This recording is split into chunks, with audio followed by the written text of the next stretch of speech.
I'm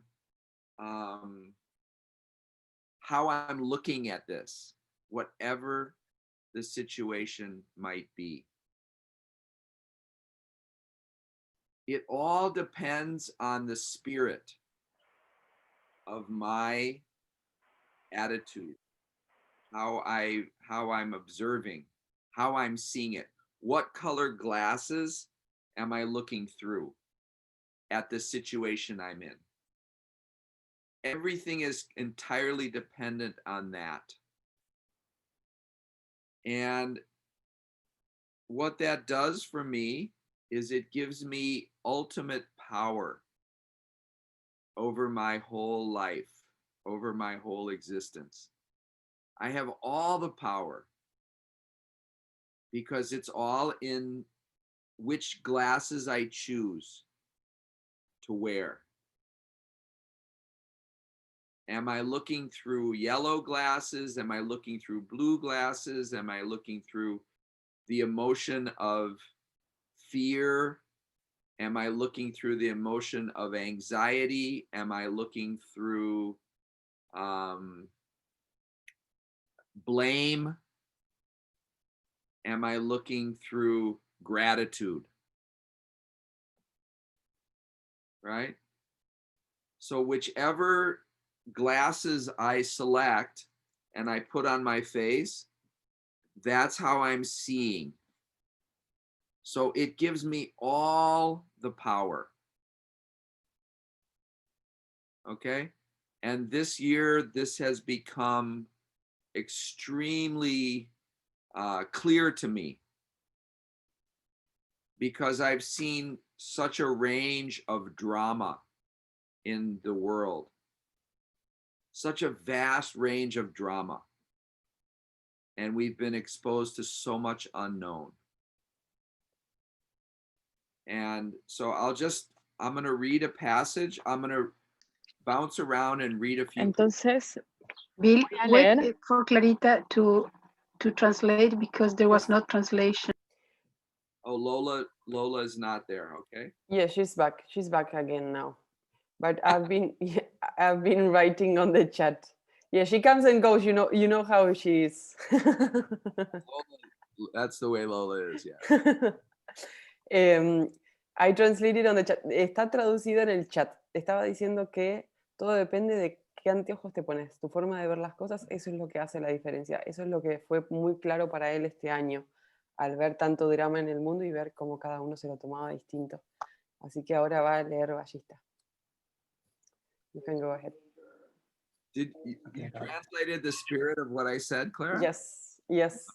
Everything depends upon the glasses, the way you see things. Yeah. Okay. Very good. Yes. So I'm going to read some Yoga Vasishtha. Please, everybody, unmute. Everybody should mute themselves, not mute. Sorry, mute. Okay. What chapter, Bill? It's the chapter of Deva Pooja.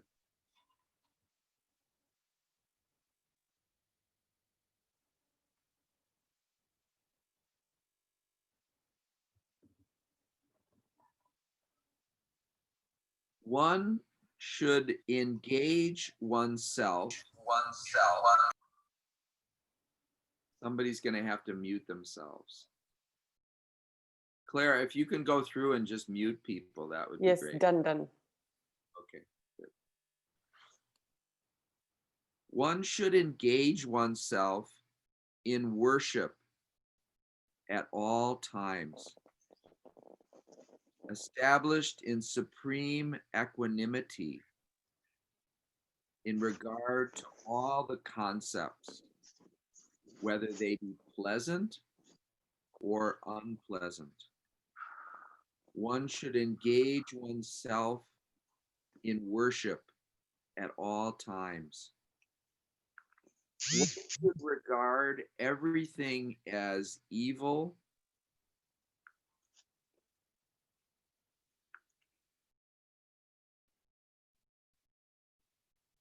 and good.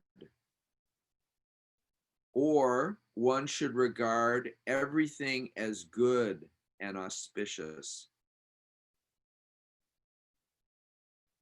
Realizing that everything is the one self, one should worship the self in this spirit.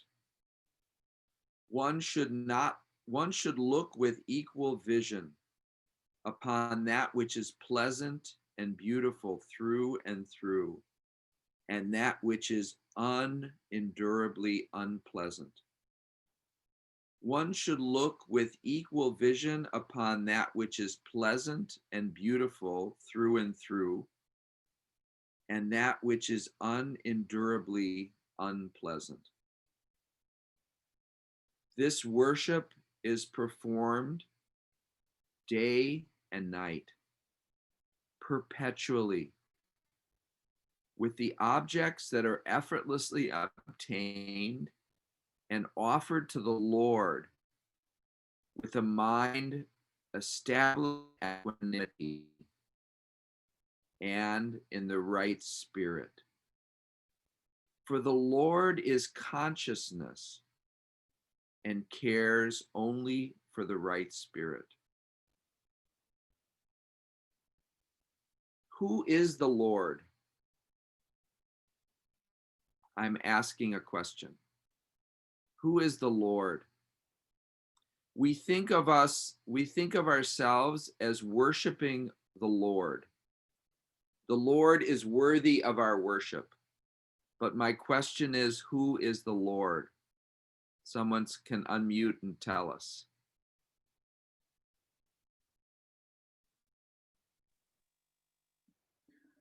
I would say that the energy that is there in all of us, that's the Lord, actually.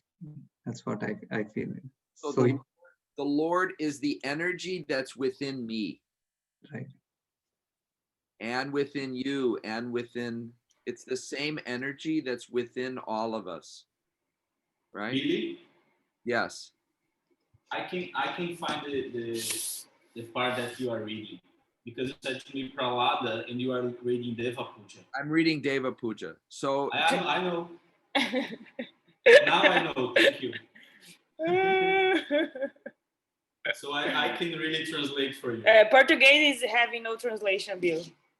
Okay, so maybe you can't translate what I'm saying, just what I'm saying into Portuguese. No, it is it's hard. Not so easy. Yeah. Okay.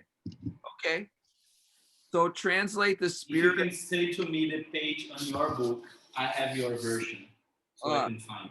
299. 299. Yeah. You have this version?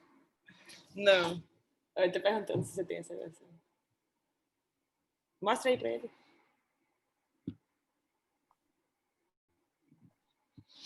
It's Deva Pooja. But from the beginning of Deva Pooja? No. That is No. 258 in that book. Some part of Deva Pooja. That is 258 in that book. 258. 258. The second or third page. It starts with, okay. Yeah. 14 September. 14 September is the day. Okay, thank you. We got it. Okay. So the point of this is that if I have an attitude of worship, what does it do? It elevates me because I'm worshiping myself, and whatever experience happens to me, whether it's pleasant or unpleasant, isn't it? Whatever happens to me, I'm treating this as worship. So I am elevated. So in other words, the glasses that I'm looking at the world through are the highest glasses. This is giving me the truth. This is giving me like gratitude.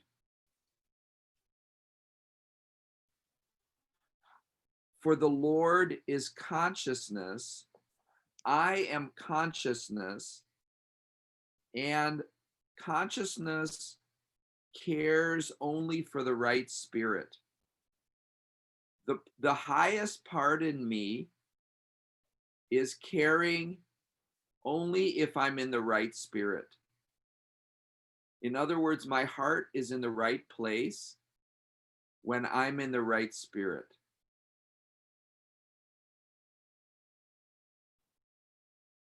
If I'm not in the right spirit, then I've put myself in the gutter. Does this make sense?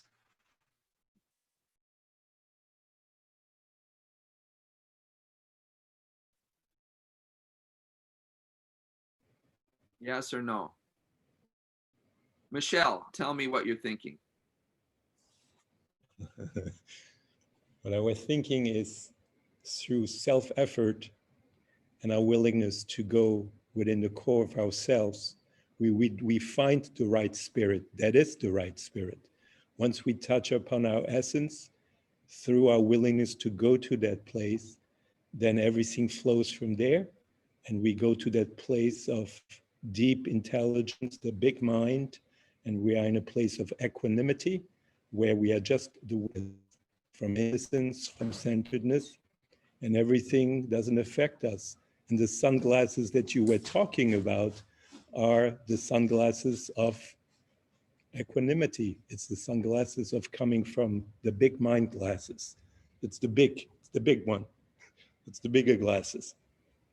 So what you're Bill, yes. Margot is asking a question. She wants to know who determines which is the right spirit.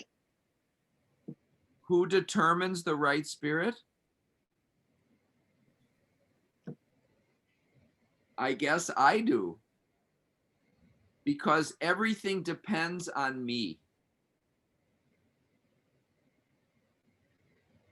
Right? So everything depends on me. I create my whole existence. Does that make sense? So I ask myself, am I seeing everything in the highest light? Am I seeing everything in the light of the truth?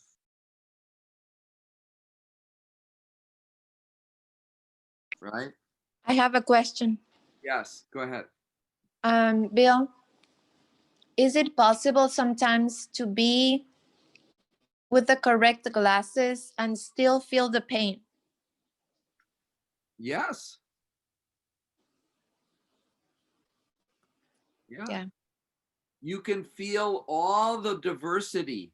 All of the diversity of experience is available to us. We can feel sorrow. We can feel pain. Right? We can feel happiness. We can feel joy. We can feel stuckness. The point is, if I'm worshiping those feelings, whatever they are, if I'm fully allowing myself to be 100%, what does the word worship mean? It means giving it my full attention, giving it everything, putting my 100% into that. If I'm angry, let me be 100% angry. Okay. 100% in whatever it is I'm doing. Then that experience doesn't stick. Then I experience X. Then I experience Y. Then I experience Z. I go from the first to the second to the third to the fourth to the fifth. I go through the full range of life. I think most of the people on this call would admit that art of living has not made their life easy. In some cases, art of living has made my life more difficult because I have to experience each moment fully as it is. This is art of living. Allowing myself to experience each moment as it is. Does that make sense? Yes, it brought much challenges. It brought what? Many Challenges. Yeah. This year has been enormously challenging. But if we embrace those challenges and throw myself in 100%, then I get 100% back. If I deny it, then I don't get much back. Does that make sense?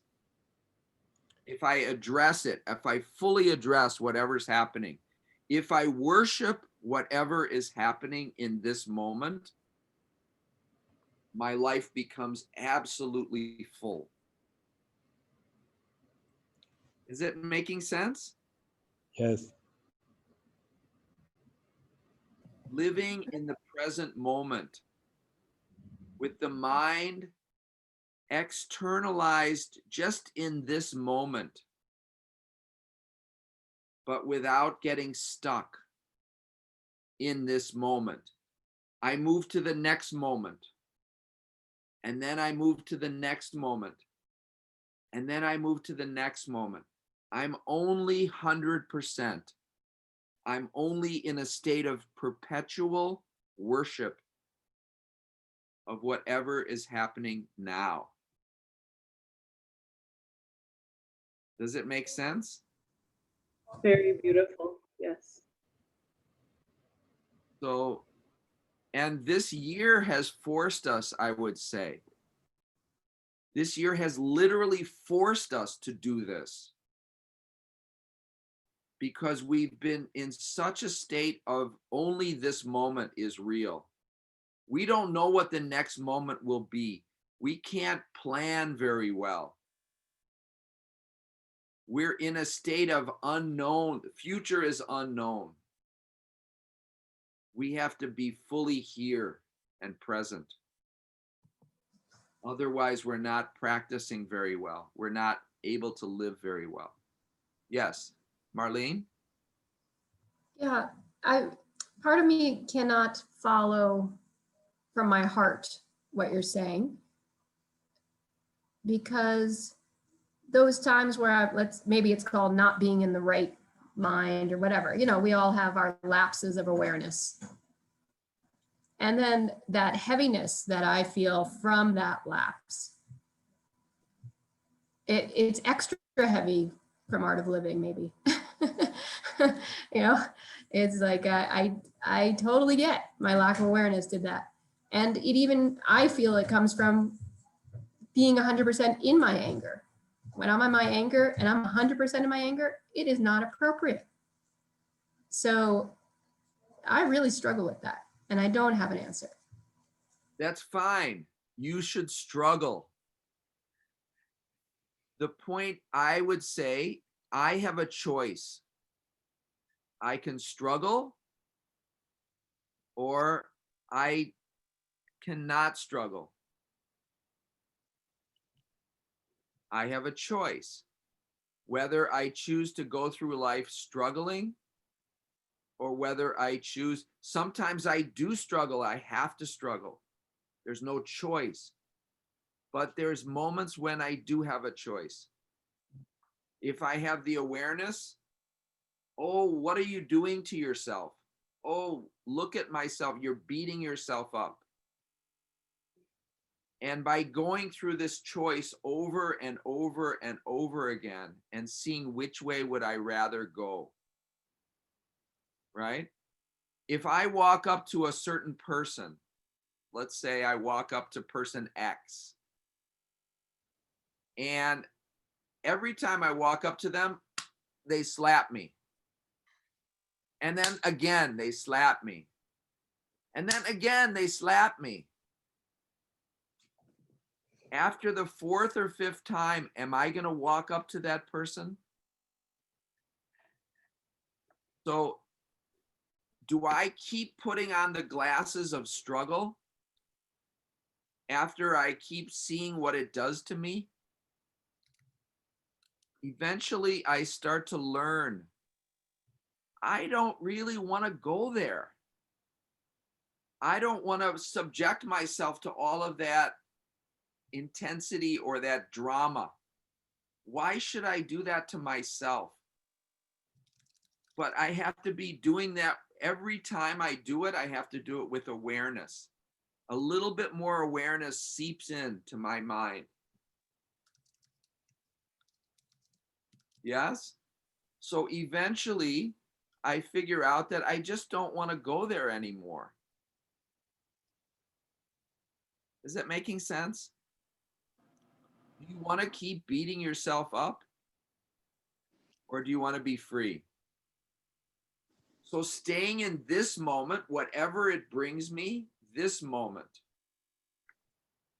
this is the truth. This is allowing me to be completely free and not get stuck.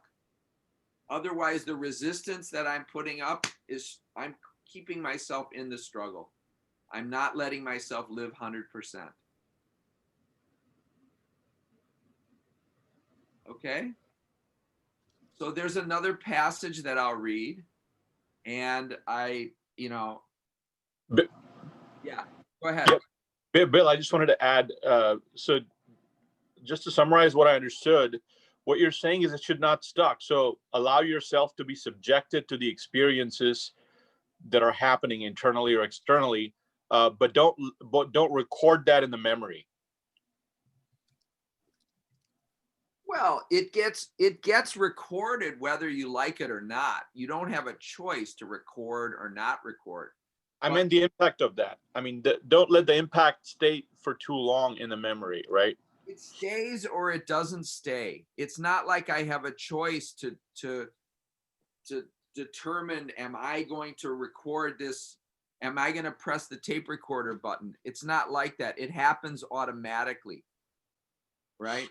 So it's not like I have that choice, but I do have a choice where I go the next time.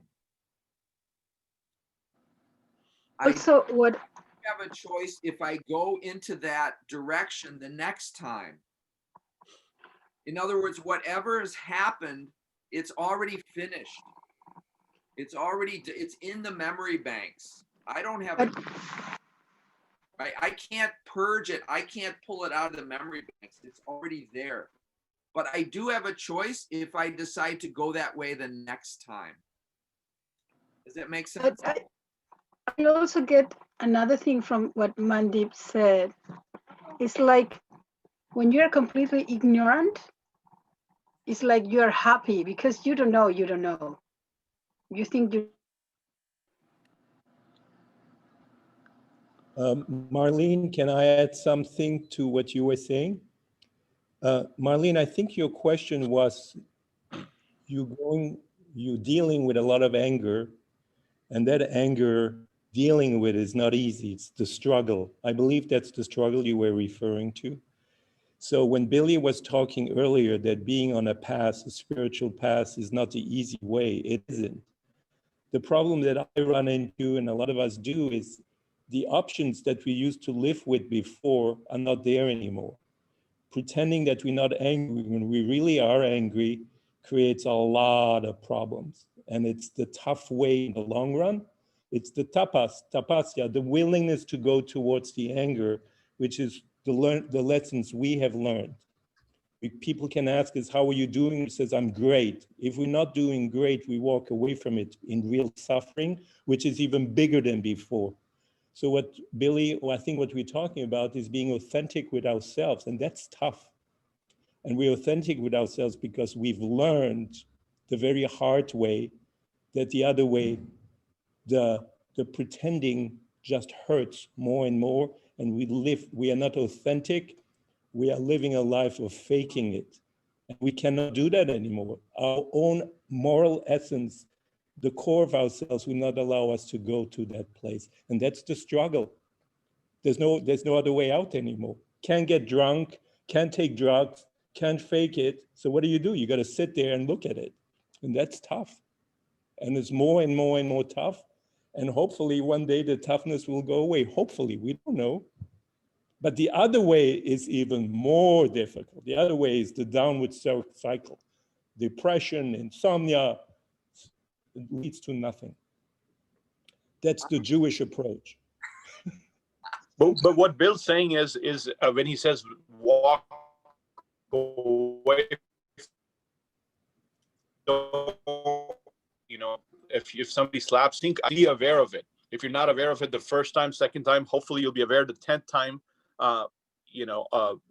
So you don't have to walk away. Like at some point in time, you'll realize it. But I think metaphorically, what is implying is observe the tendencies of your mind, observe how it latches on to those things, and be aware of it. You can't get rid of it, but be aware of it, and that will reduce the impact. Did I understand that correctly, Bill? Yeah. I'm walking into pain every time I keep putting on those glasses of fear and struggle, right? And sometimes, I mean, we have a mechanism in our own bodies, right? Called the amygdala, and which is, you know, when something threatens me, my brain kicks in a certain way and it starts sending different chemistries in my body, right? So I can't always control that, but I can start to realize, how do I react? This isn't caused by the external. This is actually caused by my ability to react. So I don't know if that makes sense. I'm going to read a quote, okay? And you're just going to have to translate whatever you hear. Live in the present with your consciousness externalized momentarily, but without any effort. When the mind stops linking itself to the past and the future, it becomes no mind. No mind means I am free. If from moment to moment your mind dwells on what is and drops it effortlessly at once, the mind becomes no mind. Whatever is, I be with this, then it's gone, right? And then there's the next thing that comes. Then the mind is not holding, it's not sticking to anything. It's in this moment only, right? Only when the mind continues to be agitated does it experience the diversity of its own projection or expansion.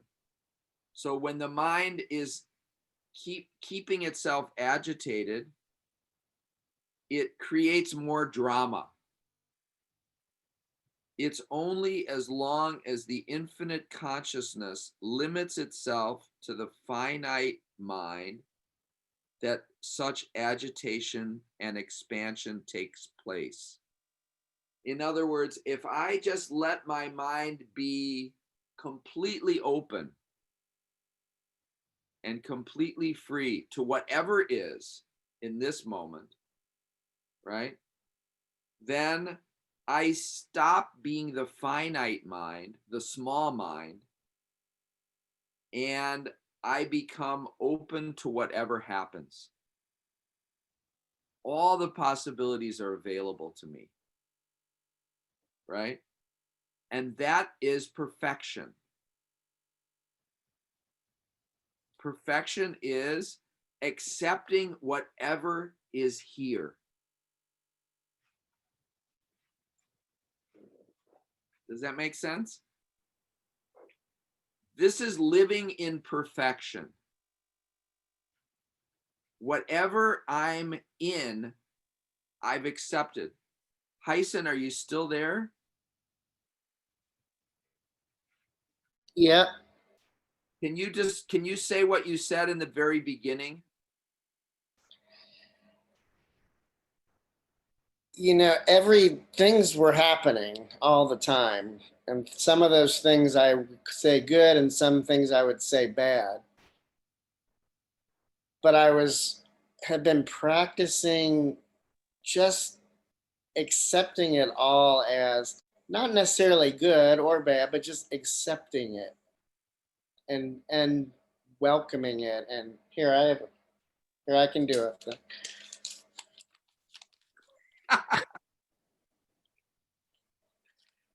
So something comes along. This is how we think it's when it's perfect. It's perfect, right? But then something happens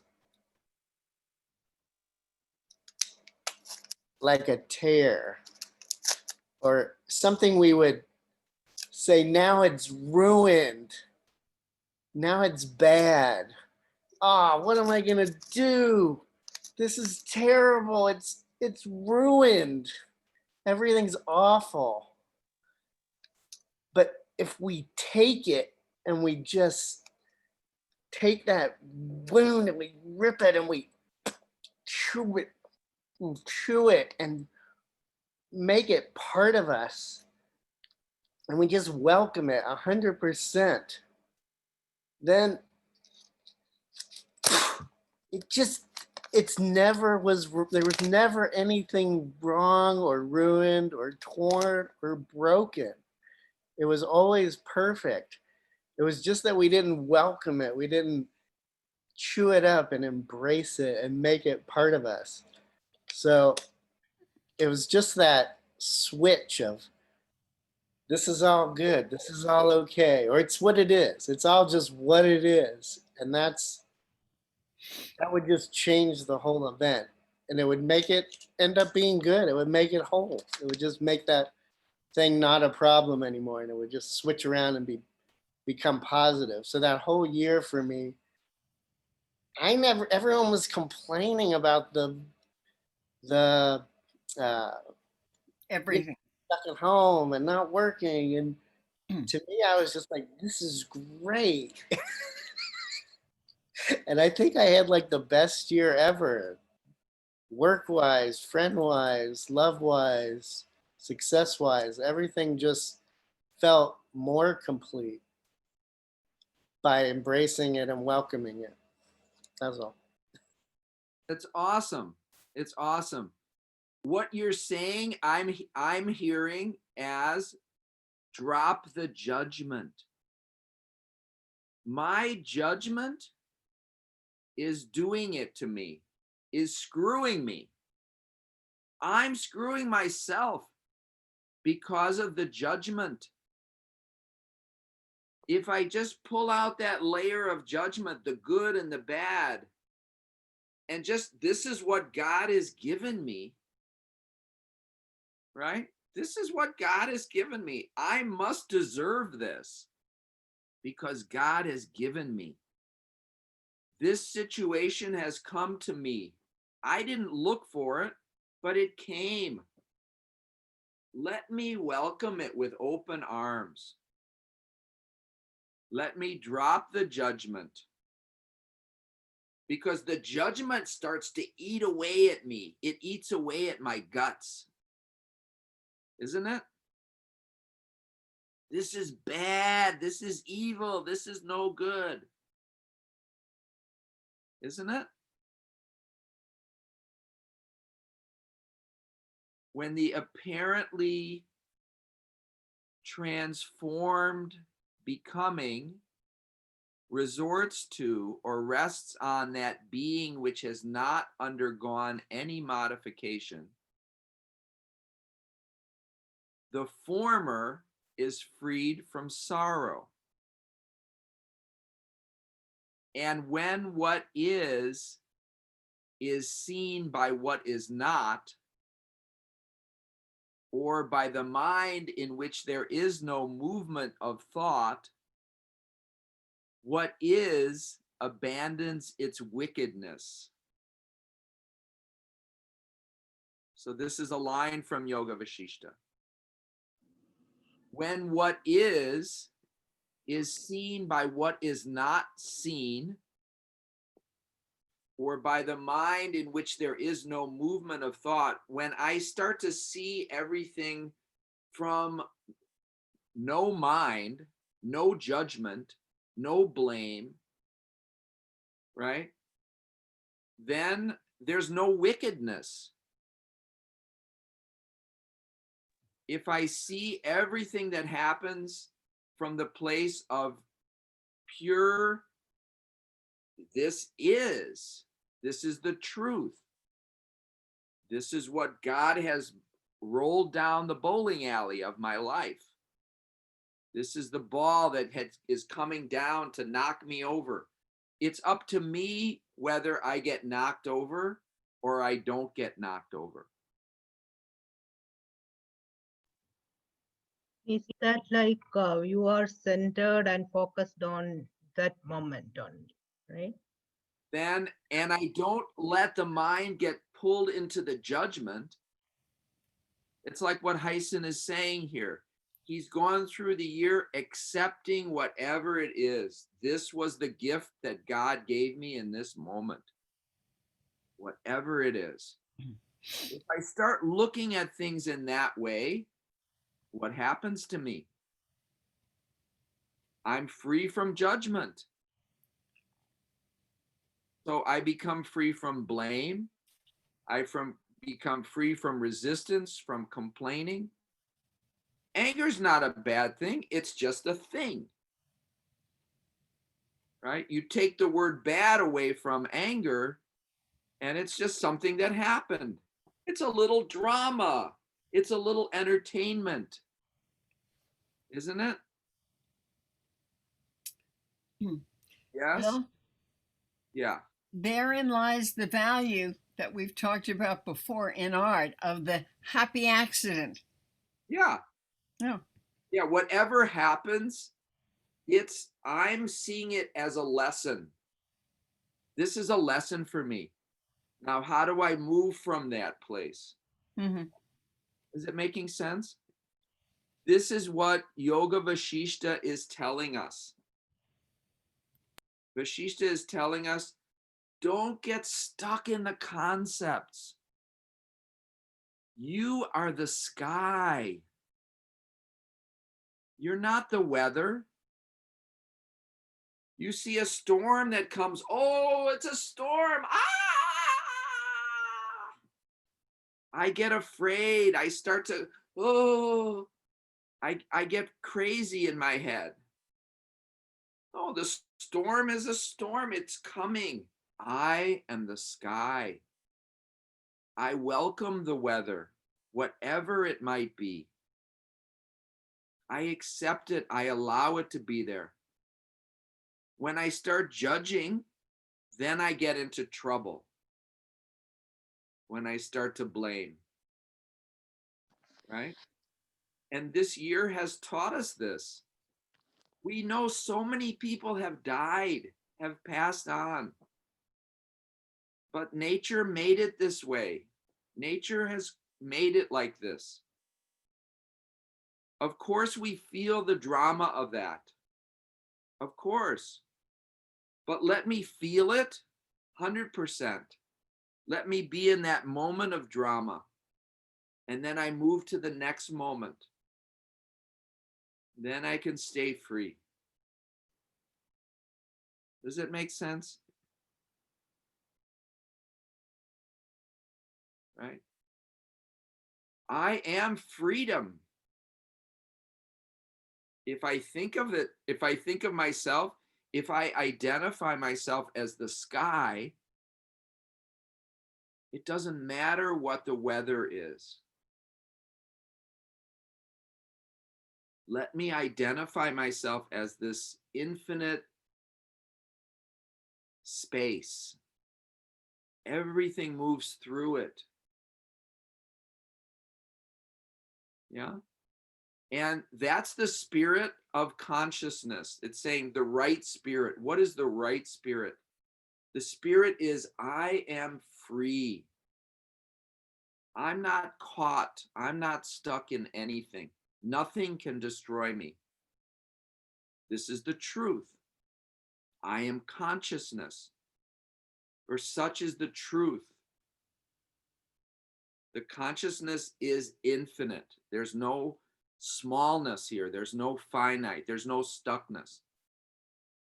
Yeah? Makes sense? Anyway, we're all here for some reason or another.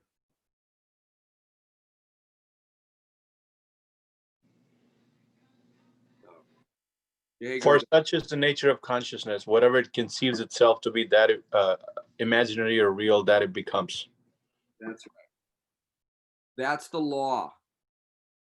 The nature of consciousness is that whatever it conceives itself to be, if I define myself as an angry person, I become an angry person, because that's the nature of consciousness.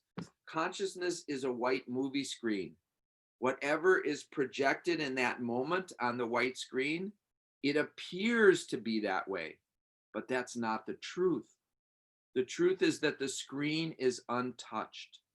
The screen is free. And that's my identity. So when I go through knowing this, sometimes I forget. Sometimes I get caught up in the drama.